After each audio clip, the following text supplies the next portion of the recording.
여러분, 아이들이 소꿉장난을 하시며 노는 것을 보신 적이 있으십니까? 아마 우리도 다 어릴 때 소꿉장난을 했겠습니다마는 기억이 나시지 않을 거예요. 그러나 우리 주위의 아이들이 종종 소꿉장난을 하는 것을 우리는 봅니다. 너 아빠 해라, 내가 엄마 할게. 아이들이 얼마나 잘하나 몰라요. 여자애들이 이렇게 모이면 같이 흉내를 냅니다. 여보, 나왔어. 잘 모르면 가르쳐줘요. 또 동생한테. 잘 다녀오셨어요 하고 인사해야지. 가르쳐가면서 소꿉장난을 합니다. 때로는 순사놀이도 하죠. 내가 순경 낼게, 너는 도둑놈 해라. 요사이는 이게 바뀌었답니다. 서로 도둑놈 하려고 그러는데요. 왜? 맨날 경찰이 신창훈이한테 두드려 맞으니까 서로 도둑놈 하겠다고 소꿉장난 할 때 싸운답니다. 우리 사회가 참 재밌는 사회. 소꿉장난 속에서 아이들은 모든 인생을 흉내냅니다. 때로 아빠가 엄마가 되고, 때로는 선생님이 되고, 때로는 좋은 사람이 되고, 때로는 나쁜 사람이 되기도 하고요. 그러나 사실 아이들만 소꿉장난 하는 것은 아닙니다. 어른들도 똑같이 이 놀이를 즐기고 있습니다. 알건 모르건 간에. 다만 한 가지 차이가 있다면 아이들은 놀이로 하는 반면에 어른들은 진지하게 합니다. 아이들은 드러내놓고 하는 반면에 어른들은 은밀하게 합니다. 우리는 얼마나 종종 내 속과는 다른 모습을 띠고 살아가는지요. 슬픔을 감추기 위해 때로 웃음의 탈을 쓰면서 살아갑니다. 재미를 굉장히 좋아하는 사람처럼 나를 감추고 살아갑니다. 때로 나의 지성을 드러내 보이기 위해서 내가 다 아는 질문을 날카롭게 포장해서 던집니다. 내 지성을 과시하기 위해서겠지요. 나의 의로움을 보이기 위해 다른 사람의 죄를 필요 이상으로 강하게 지적합니다. 내 선함을 알리기 위해 때로 남을 돕고 헌금을 합니다. 내 마음에 내키지 않는데도 내 이름을 내기 위해서 우리는 종종 많은 일들을 행합니다. 일종의 소꿉장난인 셈입니다. 성경은 어른들의 이러한 놀이를 한 단어로 표현해서 말씀해 주고 있습니다. 그것은 다름 아닌 위선입니다. 제가 이 위선이라고 하는 단어를 그리기 원어인데 그 원어의 뜻을 찾아보니까 아주 재미있는 뜻이 있더라고요. 그것은 우리나라 말로 번역하면 가면 배우예요. 가면을 쓰고 연극을 하는 배우입니다. 옛날에는 배우가 그렇게 많지 않았어요. 그래서 한 연극에서 한 사람이 여러 가지 역할을 해야 합니다. 그럴 때에 목소리도 바꾸고 얼굴도 바꾸기 위해서 가면을 쓰고 등장합니다. 한 사람이 때로는 주인의 행세도 하고 종의 행세도 합니다. 좋은 사람의 행세도 하고 나쁜 사람의 행세도 합니다. 이러한 가면 배우들을 위선자라고 불렀습니다. hypocrite.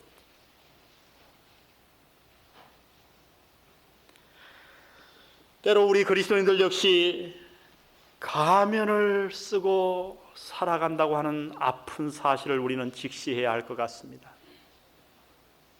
진실되게 삶을 살아야 마땅한데 때로 하나님 앞에서조차 우리는 가면을 쓰고 삶이 아닌 연기를 할 때가 많다고 하는 것입니다.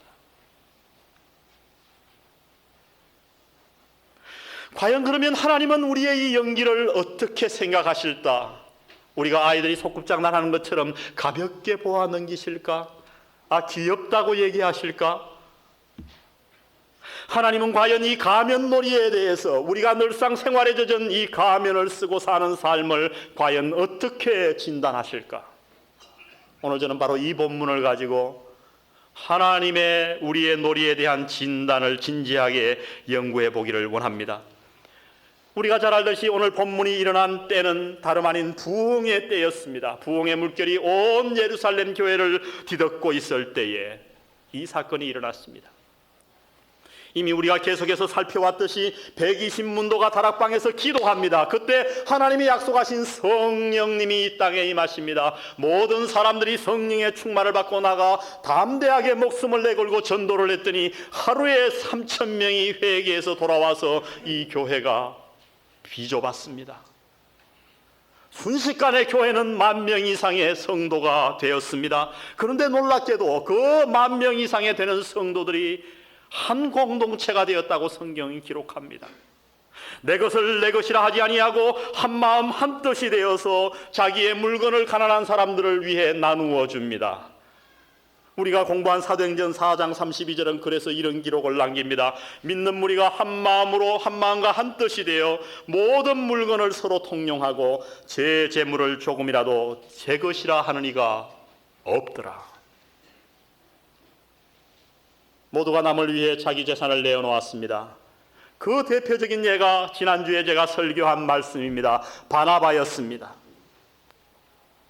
이 부흥의 물결에 아나니아와 삽비라도 동참하기를 원했던 것 같습니다. 그래서 자신의 땅을 팔아 그 절반을 바쳤습니다. 절반은 떼어놓고. 그런데 결과는 죽음이었어요.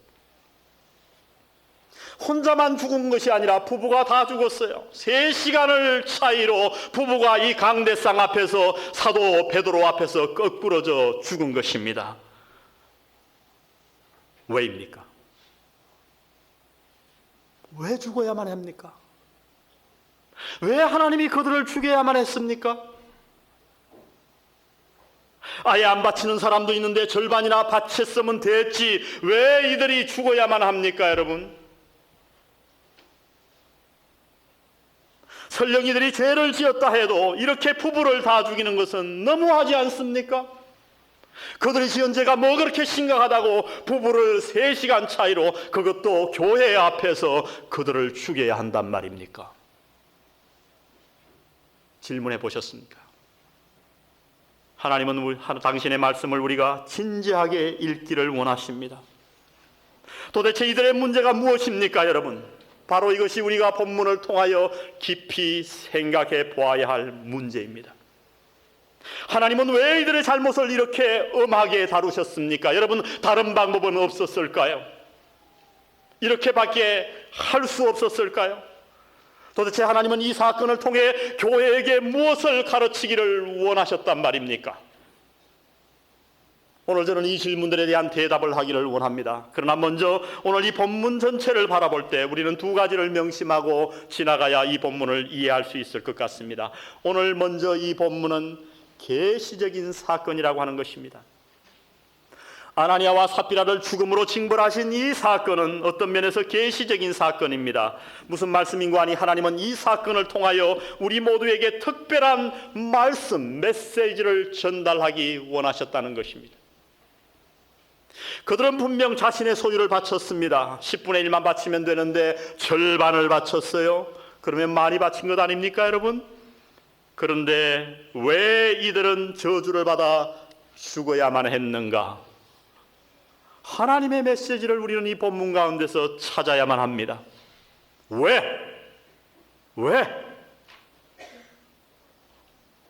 타당한 이유가 있어서 하나님이 그렇게 하셨을 것입니다. 분명히 우리에게 어떤 메시지를 주시기 위해서 하셨을 것입니다. 그러므로 이 본문을 대할 때 우리는 이 사건을 계시적인 사건의 차원으로 대해야 합니다. 두 번째 우리가 명심해야 할 것은 이것은 하나의 대표적인 사건입니다. 사실 이런 잘못을 저지르는 사람들이 어디 한둘입니까? 저를 포함해서 오늘 교회 안에도 무수히 많지 않습니까? 그러나 하나님은 아나니아 삽비라를 일벌백계로 대표로 삼으신 것입니다. 그 자신들만을 볼 때는 불행한 일입니다만 하나님께서는 이 사건을 통해 우리 모두에게 어떤 교훈을 말씀하시기 위해서 그들을 일벌백계 하신 것입니다. 그러므로 대표적인 사건입니다. 과거와 현재에도 그랬듯이 후세에도 이런 일을 얼마든지 많이 범하는 사람들이 많을 것입니다. 바로 이 위험한 죄가 하나님의 거룩한 교회를 파괴하지 않게 하기 위해서 하나님은 다시 말해서 교회를 지키시기 위해서 일벌백계로 이 사건을 다루신 것입니다. 여러분, 일벌백계에는 반드시 교훈이 있습니다. 그렇다면 우리가 마지막으로 던져야 할 종합적인 한 가지 질문은, 과연 하나님께서 이렇게 심각하게 이 두 사람의 죄를 초대교회에서 부흥의 물결 한가운데서 두 사람을 죽일 만큼 엄하게 다루신 그 교훈의 메시지가 무엇이냐고 하는 것이죠. 이 사건을 통해서 하나님이 우리에게 경고하신 경고의 내용이 과연 무엇일까요? 오늘 저는 본문에서 몇 가지를 살펴보기를 원합니다. 먼저 하나님은 이 사건을 통해서 우리에게 심각한 죄 몇 가지를 지적하고 계신 것입니다. 첫 번째 죄는 다름 아닌 하나님보다 사람을 더 의식하는 잘못입니다. 따라해 보겠습니다. 하나님보다 사람을 더 의식하는 죄. 목사님, 그게 죄가 됩니까? 예. 하나님은 그것을 심각한 죄라 말씀하십니다. 적어도 오늘 이 아나니아와 삽비라 부부를 한날 강대상에서 죽이실 정도로요. 오늘 본문은 이들 부부가 왜 땅을 팔아서 헌금을 하려고 했는지 구체적인 동기를 오늘 기록하지 않습니다만, 그러나 우리가 문맥을 볼 때 충분히 이들의 동기를 짐작할 수 있을 것 같아요.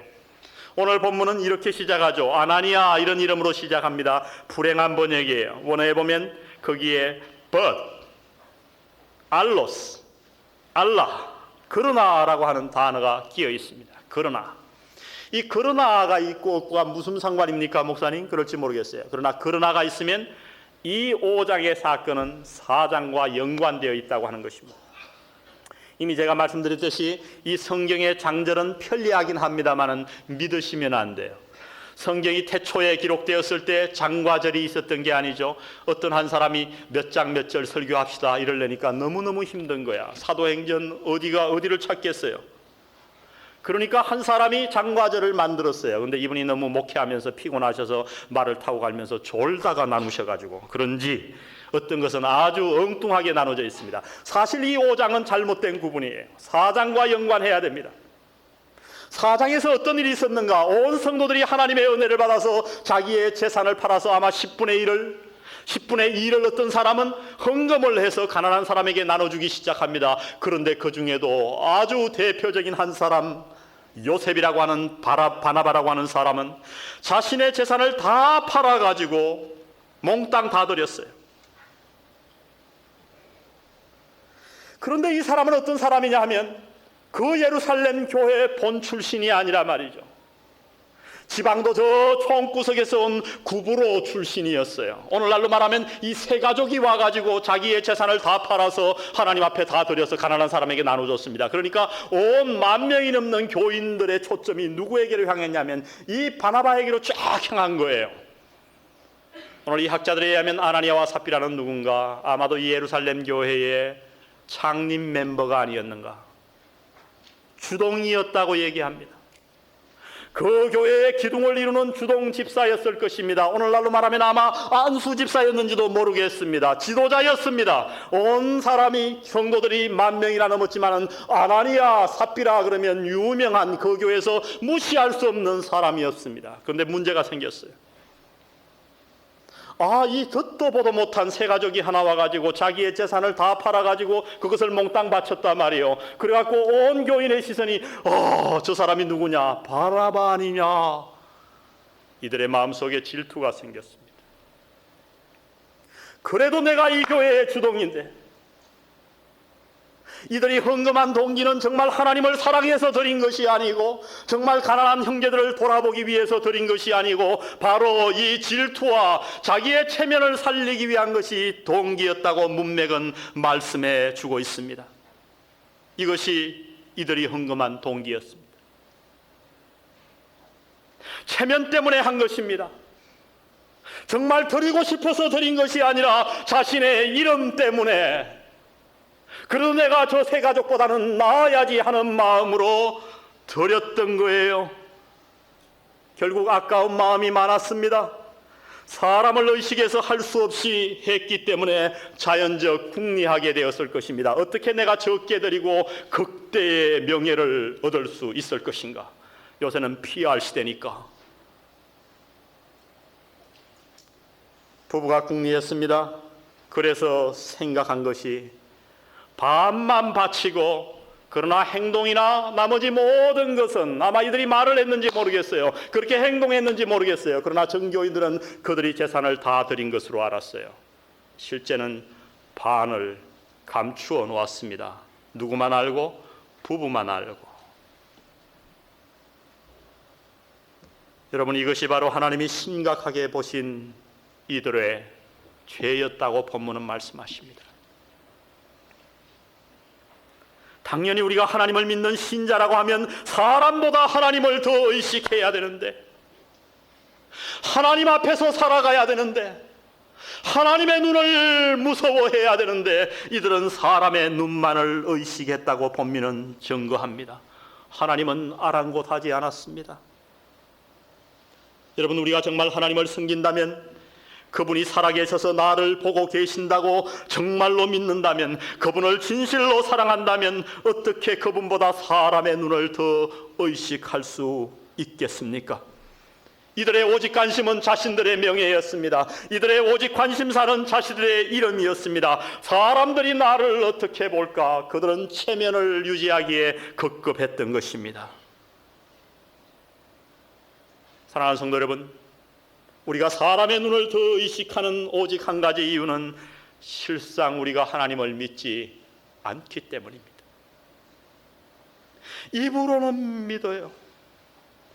입으로는 하나님 당신이 나의 왕입니다 라고 찬양합니다. 그러나 삶 속에서는 우리가 사람의 눈을 더 의식하는 거예요. 하나님은 잊어버리는 거예요. 무시해버리는 거예요.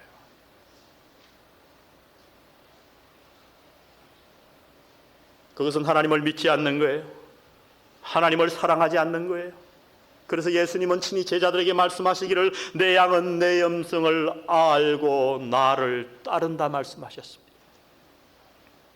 정말 주님을 쫓는 사람 양은 어떤 사람인가? 하나님의 뜻을 알아요. 하나님의 음성을 알아요. 그리고 하나님을 쫓아가는 자예요. 그러나 오늘 이 아나니아와 삽비라는 사람들의 인기를 따랐습니다. 주님을 쫓기보다는 자신의 체면을 중요시했습니다. 하나님 앞에 살기보다는. 여러분, 이것이 얼마나 심각한 죄악인가를 이 시간 성령 하나님의 도움으로 저와 여러분이 깨닫게 되기를 바랍니다. 때로 성경은 우리가 중요하다고 생각하는 것을 전혀 중요치 않다고 말씀하십니다. 그러나 그 반대로 전혀 우리가 중요하지 않다고 가볍게 여기는 것들을 하나님만 문제 삼으십니다. 오늘 본문이 그러한 사건이 아닐까요? 우리 한국은 체면의 문화예요. 유교는 무슨 문화인가? 체면의 문화예요. 우리가 이렇게 체면의 문화에서 자라왔기 때문에 사람의 눈을 의식하기가 우리는 쉬운 거예요.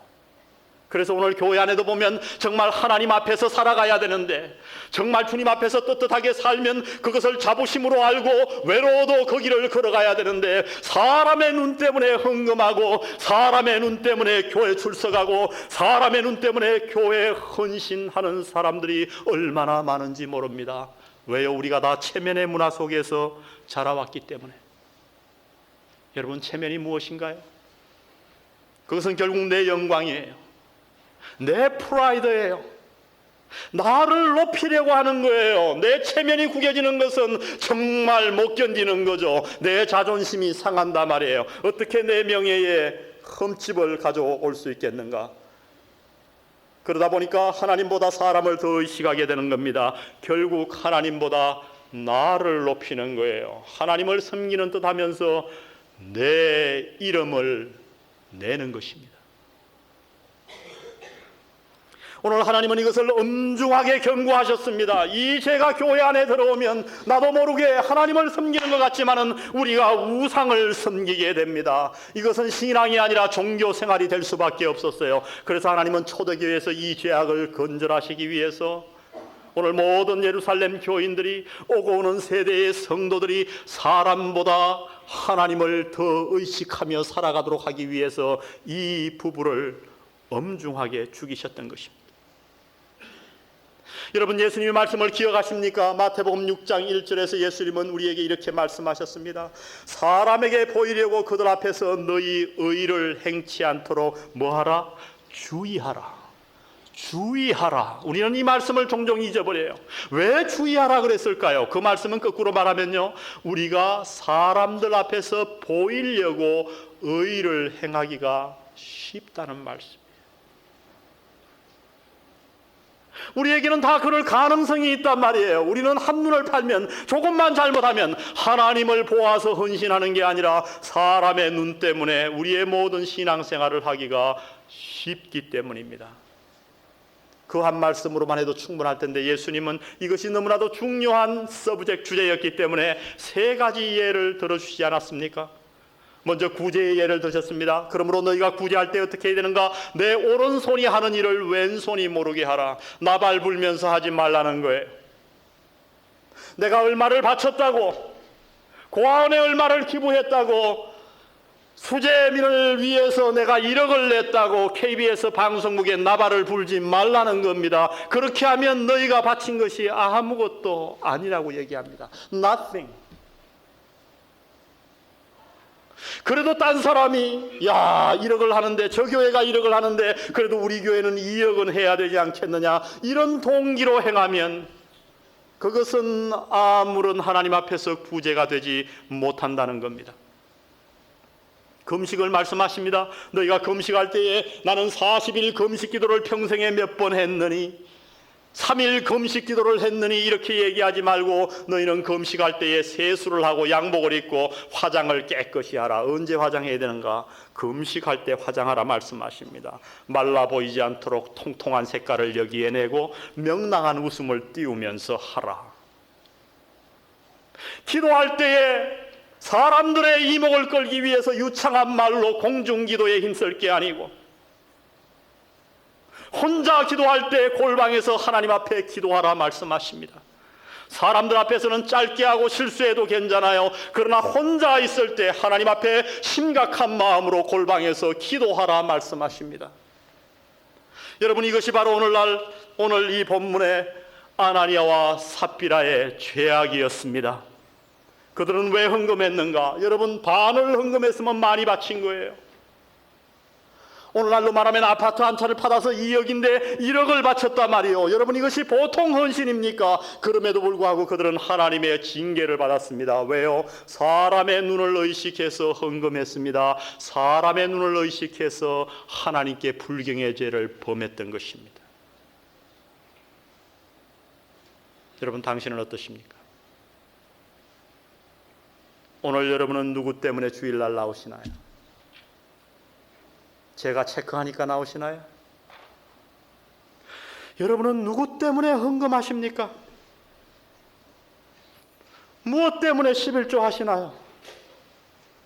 여러분, 제가 헌금 많이 나오는 방법을 몰라서 그렇게 안 하는 줄 아십니까? 저도 할 줄 알아요. 저도 목회할 줄 알아요. 제가 기술이 있는 사람이에요. 다음 주일부터 제가 주보에다가 11조 한 명단을 쫙 내고, 무슨 성경감한 사람 내고, 그리고 집사님들에게 제가 날마다 액수를 봅니다. 재직회에서 그 액수를 돌립니다. 헌금이 지금보다 2배는 늘어날걸요. 이것이 오늘 교회의 아픔이에요. 여러분, 이것이 우리의 아픔이에요. 사랑하는 성도 여러분, 우리가 이것을 아파할 줄 알아야 됩니다. 하나님 앞에 나도 모르게 사탄은 우리를 사람의 눈을 의식해서 신앙생활 하도록 하는 거예요. 그 중심에 죄가 서 있습니다. 이 목사가 가장 위선의 죄를 범하기 쉬운 자리임을 저는 알고 있습니다. 그래서 여러분의 기도가 필요한 거예요. 이것은 누구의 문제가 아니에요. 우리 모두의 문제예요. 오늘 이 시간 여러분 자신을 한번 돌아보시지 않겠습니까? 여러분은 과연 누구 때문에 오늘 신앙생활을 하시나요? 누구 때문에 구제 사업하시며, 누구 때문에 기도하시며, 누구 때문에 봉사하십니까? 혹시라도 우리의 마음속에 하나님보다 사람이 더 우선순위에 있나요? 내 체면이 있나요? 오늘 이 말씀의 대표적인 사건, 계시적인 사건의 교훈을 당신의 것으로 삼아 이 순위를 뒤바꾸시기를 주님의 이름으로 축원드립니다. 우리 하나님을 의식하며 사십시다. 다 같이 하나님을 의식하며 살자. 이것밖에 소리가 안 나오겠습니까? 우리 수양에 가서 구호 준비 기억나십니까? 하나님을 의식하며 살자. 그래도 미국은 나아요. 체면 문화가 아니거든요. 하나님과의 나와 관계를 사람 관계보다 더 중요하게 생각해요. 사람의 눈보다. 우리는 거꾸로예요. 오늘 하나님은 그래서 이 아나니아와 삽비라를 징계했습니다. 하나님께서 아나니아와 삽비라를 징계하신 두 번째 이유, 하나님이 이 사건을 통해서 경고하신 두 번째 교훈은 다름 아닌 거짓의 죄입니다. 거짓의 죄. 여러분, 미국은 가서 제가 살아보니까 기독교를 그래도 바탕으로 한 문화예요. 그래서 우리보다는 거짓과 위증을 더 중요하게 생각합니다. 한국에서는 거짓말은요, 이게 중요한 게 아니에요. 습관이 됐어요. 밥 먹듯 하는 거예요. 제가 미국 가서 얼마나 힘들었나 몰라요. 이것 때문에. 이 왜 그런가? 미국은 보면요, 이 클린턴 대통령이 성추행 때문에 많이 문제가 됐다고 그러지만 사실은 성추행 자체가 문제가 아니고 그 사람이 위증을 했느냐 안 했느냐, 거짓말을 했느냐 안 했느냐가 더 나중에는 큰 이슈로 다가왔어요. 결국 거짓말을 했죠. 그래서 탄핵당할 뻔했어요. 보수주의 학자들은 얘기합니다. 미국이 썩었다고. 클린턴 대통령이 위증한 걸 알고서도 탄핵시키지 않았기 때문에 이제 미국은 더 이상 기독교 국가가 아니라고 그렇게 얘기합니다. 옛날 같았으면 어림도 없을 거라고 그럽니다. 근데 한국은 어떻습니까? 저와 여러분이 사는 이 문화는 목적이 수단을 정당화하는 문화예요. 왜 그런지 아세요? 군사 문화의 특징이 그래요. 여러분, 군사 문화라고 하는 것은 수단과 방법이 중요한 게 아니에요. 무조건 이겨야 됩니다. 이기면 되는 거예요. 그래서 요새 여러분 정치판도 보세요. 이기면 군자가 되는 거고 지면 감옥 가는 거예요. 선거에서 져봐요. 다 감옥 들어가야지. 다음에 또 누가 져봐요. 감옥에 갈 놈 천지들걸요. 거짓말을 해도 하여튼 잘하고 뭐 정권만 잡으면 의인이 되는 거예요. 왜 그래요? 군사 문화예요. 이 군사 문화가 우리의 마음속에 깊이 파고들었어요. 그래서 나도 모르게 우리 모든 사람들은 뭐로 가도 서울만 가면 된다. 편법을 써서라도 성공하기만 하면 된다. 그것이 교회 안에 들어왔어요. 그래서 우리가 하는 얘기로 성경을 읽기 위해서 양초를 훔치는 정도는 당연한 것으로 생각합니다. 여러분, 말이 됩니까? 차라리 하나님의 말씀을 읽지 말아야지 어떻게 성경을 읽기 위해서 남의 집 양초를 훔칠 수 있습니까? 이것이 통용되는 교회가 오늘 한국 교회란 말이에요. 여러분, 그러나 성경은 거짓을 심각하게 다루십니다. 어떻게 심각하게 다루십니까? 예수님은 사탄에게 얘기하기를, 사탄에 대해서 우리에게 가르쳐 주시기를 사탄의 대명사를 하나로 얘기했어요. 그는 거짓의 아비라. 그는 거짓말의 왕자라는 거예요. 사탄이 누구냐 하면 그는 거짓말하는 자라고 하나님은 우리에게 가르쳐 주셨습니다. 실제로 여러분, 사탄이 어떻게 아담과 하와를 타락시켰습니까? 창세기 3장에 가보면 그는 거짓말을 통해서 인간을 타락시켰어요. 어떤 거짓말이죠? 하나님이 정령 죽으리라, 선악과를 먹는 날에는. 그런데 사탄은 가서 하와에게 얘기합니다. 너희가 결코 죽지 아니하리라. 정령 죽으리라, 결코 죽지 아니하리라. 먹는 날에는 내가 정령 죽으리라. 그러나 사탄은 얘기합니다. 하나님이 왜 못 먹게 했는지를 아니? 숨은 동기가 있어. 네가 그것을 먹는 날에는 네 눈이 밝아서 네가 하나님과 똑같이 될 거야. 맞다, 틀리다.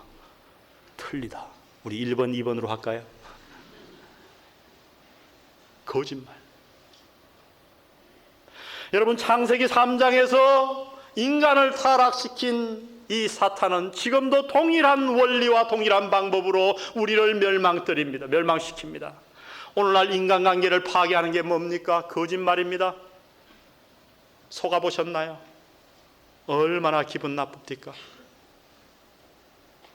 하나님과 우리 관계를 파괴하는 것이 무엇입니까? 거짓말입니다. 거짓말, 그것을 성경은 심각하게 다루십니다. 오늘 우리는 거짓말을 늘상 하는, 습관적으로 미덕으로 하는 문화에서 자라났습니다. 오늘 이렇게 잘못된 우리의 문화를 하나님의 말씀으로 교정하는 귀한 시간 되시기를 바랍니다. 거짓말을 하지 마십시다. 노력하십시오. 가능하면 거짓말 하지 말아야 돼요. 어떤 목사님이 하루는 신방을 갔습니다. 한참 예배를 드리고 있는데 밖에서 애가 뛰어들어와서 엄마 누가 왔대. 누구냐? 그러니까 거지가 돈으로 들어왔다는 거예요. 그러니까 여기 목사님 계신 줄도 모르고 그만 습관상 뭐라고 하냐면 야 가서 없다 엄마 없다 그래. 그러니까 이 애가 쫓아나가서 뭐라고 하냐면 우리 엄마가요 엄마 없다 그러래요. 그게 여러분 무슨 망신입니까? 목사 앞에서 실화예요. 오늘 우리 사회는 정말 거짓말. 이 사회를 이대로 두면 다 멸망하고 날 거예요. 사람을 서로 신뢰할 수 없죠. 사람의 말을 신뢰할 수 없어요. 국민이 정치가를 신뢰하지 못하고, 상관을 신뢰하지 못하고, 학생이 선생을 신뢰하지 못하고, 부부가 서로끼리 신뢰하지 못하고, 부모가 자식을 믿지 못하는 이 세대, 결국 멸망밖에 못 있겠습니까? 여러분, 이 사회를 누가 건지겠습니까? 오늘 우리 영안교회가 해보십시다. 아멘. 오늘 우리끼리 서로 거짓말을 마십시다. 다 같이 거짓말을 말자. 여러분 마음속에 심으십시오. 저도 이 한국에서 거짓말하지 않고 사는 게 얼마나 어려운가 합니다. 그러나 우리 한번 그렇게 노력해 보십시다. 하나님이 함께 하셔서 저와 우리 사회를 변화시켜 주실 줄 믿습니다. 하나님이 오늘 이 아나니아와 삽비라의 사건을 통해 경고하신 죄악은 내용은 다름 아닌 하나님보다 사람을 더 의식하는 죄악을 지적하셨습니다. 두 번째는 거짓의 죄를 지적하셨습니다. 마지막 세 번째 이 사건을 통해서 우리에게 주신 지적하신 교훈은 하나님을 만홀히 여기는 죄악입니다. 하나님을 만홀히 여기는 죄악.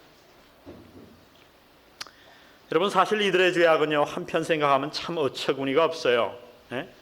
재물의 일부를 감췄어요. 근데 누구 것을 감췄어요? 남의 것 감췄어요? 지 것 감췄어요? 자기 것 감췄어요. 자기 것 감췄는데 죽었어요. 이게 이해가 가요, 여러분? 이 참 도둑질 치고는 이상한 도둑질이잖아요. 자기 것을 감췄단 말이에요. 근데 이것이 왜 문제가 되는가? 오늘 하나님의 지적을 우리 잘 한번 살펴보십시다. 이 문제가 자기 것을 감춘 것 자체가 문제가 아니요. 여기에는 큰 문제가 걸려 있다고 하나님은 베드로를 통해 말씀해 주십니다. 3절을 보십시오. 베드로가 가로되 아나니아야 어찌하여 사단이 내 마음에 가득하여 뭐가 내 마음에 가득하여? 사단이 거짓말하는 거죠. 그 다음에 내가 누구를 속이고? 성령을 속이고. 베드로에게 거짓말을 했는데 오늘 베드로는 얘기하기를 성령을 속였다고 얘기합니다. 4절 보세요. 땅이 그대로 있을 때에는 내 땅이 아니며 판 후에도 내 임의로 할 수가 없더냐? 어찌하여 이 일을 내 마음에 두었느냐? 다 같이 읽습니다. 그 다음 시작. 사람에게 거짓말한 것이 아니요 하나님께로다. 잘 보셔야 됩니다. 베드로의 말씀이 얼마나 합당해요. 베드로가 아니고 아나니아야, 네 땅이 너에게 있을 때는 그게 네 땅이 아니더냐? 그 다음 또 하는 말이 뭐예요? 그 땅을 판 돈이 다 네 마음대로 쓸 수 있는 돈이 아니더냐? 그런데 왜 네 물건 가지고 큰 죄를 지었느냐? 여러분, 내 물질 가지고 죄 지을 수 있다는 말씀이에요. 이것을 보셔야 돼요. 우리는 내가 10분의 1을 바쳤느냐 안 바쳤느냐 그것을 중요하게 보지만 하나님은 태도를 보신단 말이죠. 우리는 언제나 헌금의 액수를 봅니다. 그러나 하나님은 태도를 보십니다. 문제는 우리가 헌금을 잘못했을 경우에 그것이 우리의 목숨을 앗아갈 정도로 중요한 죄악이 될 수 있다는 거예요. 어떤 태도로 하나님 앞에 헌금했을 때? 하나님을 속이려고 하고 하나님을 만홀히 여길 때에 목사님만 속이면 되지 뭐. 집사님만 속이면 되지 뭐. 그렇게 말하는 순간에, 그렇게 마음먹는 순간에 그 마음속에 하나님은 나도 모르게 만홀히 여김을 받게 되는 겁니다. 여러분 십계명 가운데 제3계명을 기억하십니까? 여호와의 이름을 망령되이 일컫지 말라. 이것이 바로 하나님의 이름을 만홀히 여기는 거예요. 이것이 바로 아나니아의 심각한 죄악이었습니다. 그들은 하나님을 알면서도 하나님을 하나님에게 섬기지 않았어요. 자신의 명예를 유지하는 데 급급해서 하나님의 이름을 망령되이 여긴 거예요. 오늘 교회에 이러한 죄가 얼마나 가득한지요. 사람의 눈을 의식하면서도 하나님의 눈은 의식하지 않으려고 합니다. 사람은 두려워하면서 하나님을 두려워하지 않습니다. 오늘 그리스도인들에게 하나님은 귀머거리예요. 오늘 신자들에게 하나님은 장님입니다. 저기 계셔서 아무것도 모르시는 분이에요. 아무 능력도 없는 분이에요. 우리가 어떻게 살든 죄를 짓건 하나님의 이름을 무시하건 아무 반응도 하지 않는 하나님입니다. 그 하나님을 한 신학자는 죽은 하나님이라고 했습니다. 사신입니다. 여러분에게 하나님은 사신 분이십니까? 여러분의 모든 생각과 행동을 정말 감찰하시는 분입니까? 하나님은 정말 여러분에게 거룩하신 하나님이신가요? 하나님은 구약에서 자신의 거룩을 얼마나 엄중하게 보여주셨습니까? 웃사의 사건을 아시죠? 벗개를 수레에 실어 옮깁니다. 근데 이 소가 펄쩍펄쩍 뛰는 거예요. 그러니까 벗개가 떨어지려고 그러니까 웃사가 손을 내밀어 그 벗개를 잡습니다. 하나님이 그를 쳐 죽이셨어요. 그 자리에서. 여러분, 이게 어떻게 된 거예요? 혼돈되지 않아요? 하나님의 벗개가 떨어지려고 그래서 웃사가 도와주려고 했던 거예요. 그런데 하나님은 왜 웃사를 죽이셨어요? 거기에는 하나님의 거룩 문제가 있는 거예요. 우리가 중요치 않다고 생각하는 문제, 하나님이 아주 중요하게 생각하는 이슈가 거기에 연결된 거예요. 하나님은 선포하셨습니다. 이 벗개는 나를 대표하니 아무나 만질 수 없다. 제사장들만 만질 수 있다. 이 거룩, 제사장들만 만지게 하시고 성전을 만드시고 성전 가운데 지성소에는 아무나 들어올 수 없다. 대제사장만 1년에 한 번 속죄일 날만 들어와야 된다. 대제사장도 자기의 죄를 다 속죄하고 들어와야지. 그렇지 않으면 하나님은 가차없이 그 대제사장을 죽였어요. 그래서 지성소 안에 대제사장이 들어갈 때 큰 끌리는 옷을 입고 끝에다가 방울을 달았어요. 줄을 매달아 놨어요. 제사장의 발목에. 방울 소리가 오랫동안 안 나요. 아, 하나님이 제사장을 죽였구나. 백성들이 밖에서 줄을 땡겨내는 거예요. 왜 그렇게 하셨어요? 하나님이 거룩하신 분이라는 거예요. 하나님을 하나님되게 섬기라는 거예요. 그분은 너무너무 거룩하신 분이시니까요. 하나님은 만홀히 여기심을 받을 뿐이 아니라는 겁니다. 주님이 그래서 우리에게 가르쳐 주신 기도의 첫 번째 기도 제목을 저는 그렇게 했습니다. 하늘에 계신 우리 아버지여, 이름이 뭐함을 받으시오며 거룩히 여김을 받으시오. 심판날에 예수님께서 한 가지 진리를 말씀해 주십니다. 심판날에 하나님이 우리를 양과 염소로 다 나눌 거예요. 그날 예수님이 이렇게 말씀하십니다. 양들아, 너희들은 복 받을지어다. 너희들은 내가 목마를 때 물을 주었고 헐벗을 때 옷을 주었지 않았니? 예수님, 우리는 예수님 만난 적도 없는데요. 예수님 하시는 말씀이 이 소자 하나에게 행한 것이 나에게 행한 거다. 염소들을 향해 진노하시면서 이들을 밖에 내어 쫓으라 말씀하십니다. 너희는 내가 헐벗을 때에 나를 돌아보지 아니하였다. 예수님, 우리가 예수님 만난 적도 없는데요. 너희 형제 하나에게 행한 것이 나에게 한 것이니라.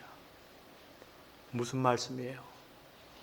여러분, 우리가 형제에게 거짓말할 때, 자녀에게 거짓말하고 부모에게 거짓말하고 이 땅에서 편법을 행하며 남을 속이며 살 때에 그것은 그 사람만을 속이는 문제로 끝나지 않는다는 말씀.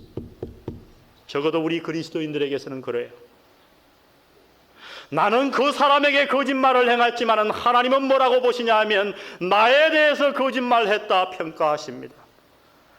아나니아와 삽비라가 베드로를 속였지만은 베드로는 선포합니다. 네가 성령을 속이고 사람에 대하여 거짓말함이 아니요 하나님께 대하여 거짓말하였도다.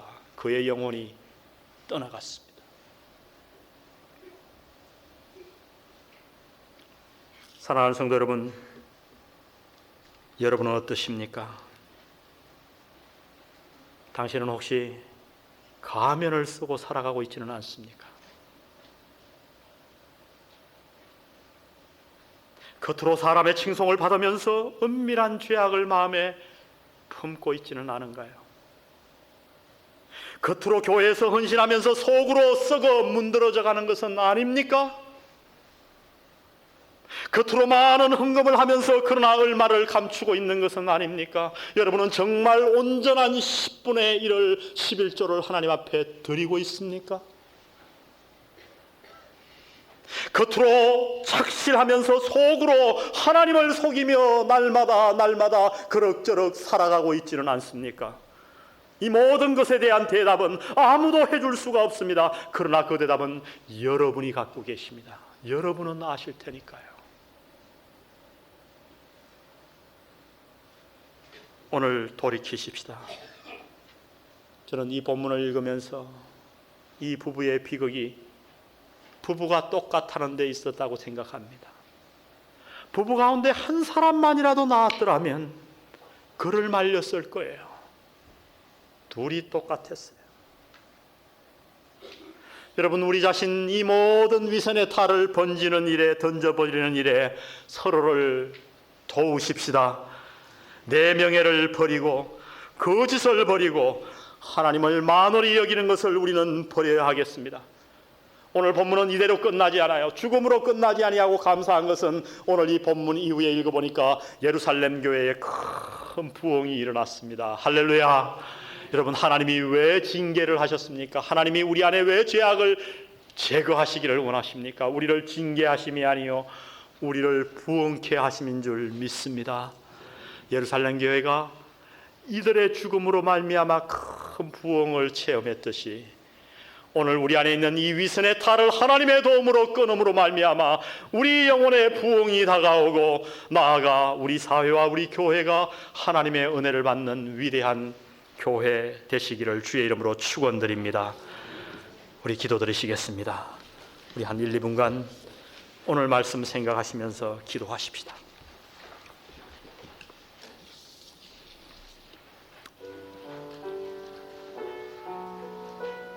사랑하는 성도 여러분,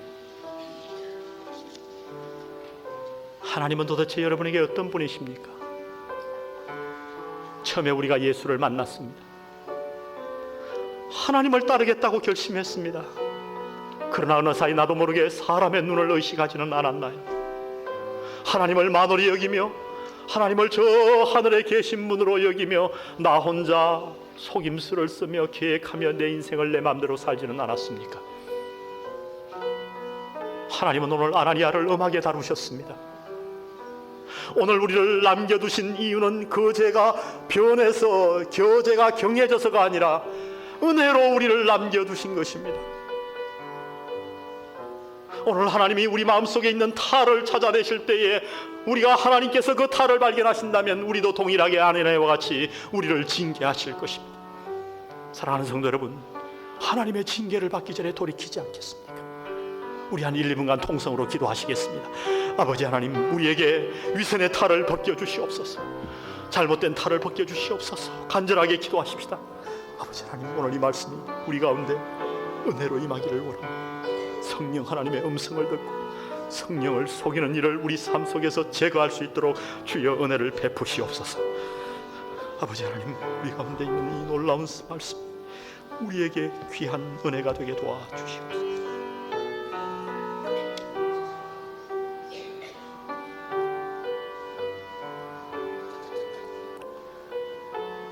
예수는 그리스도, 예수는 주 찬양합니다. 예수는 그리스도,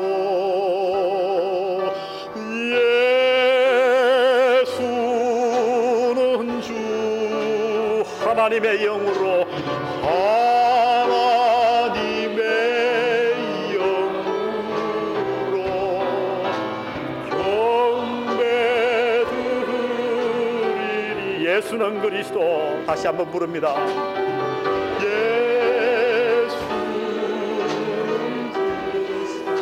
여러분, 예수님이 정말 여러분에게 그리스도이십니까? 예수님이 당신의 삶의 주인이십니까? 당신은 정말 하나님을 하나님 되게 경배하고 계신가요? 경배드리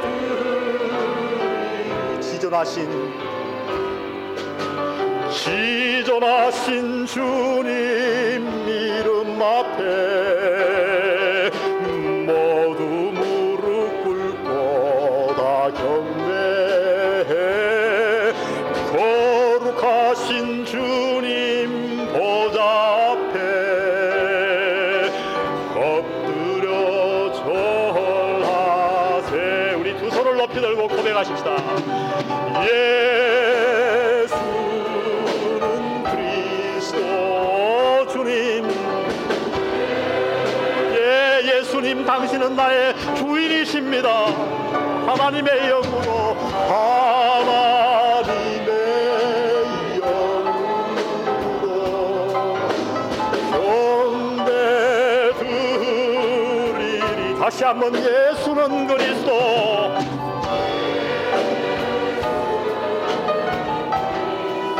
아멘. 예수는 주, 주는 주. 하나님의 영으로 경배드리리.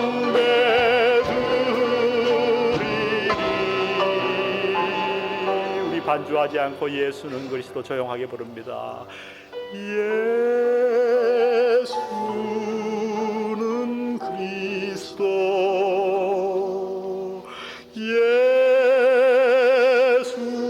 예수는 주. 아버지, 하나님의 영으로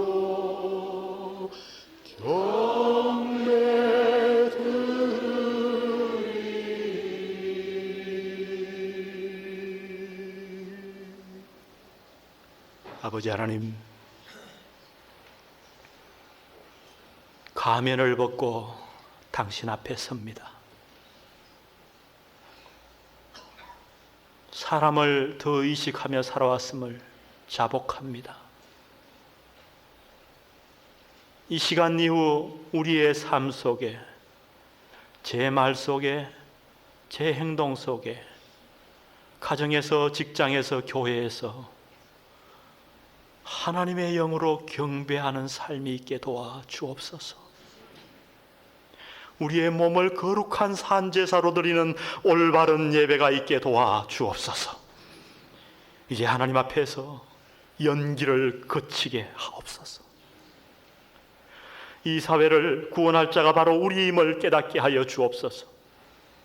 가면에 탈을 쓰고 그 가면에 희생되는 우리 자녀들을 구원할 자가 바로 나임을 깨닫게 하셔서, 아버지 하나님, 내게 불이익이 돌아오더라도, 내 명예가 실추되더라도 하나님 앞에 내 모습을 가지고 하나님을 경배하며 하나님의 이름을 망령되이 일컫지 않으며 남은 생을 주 앞에 드리는 사랑하는 영한 성도 되게 하옵소서. 오늘 바친 이 헌금이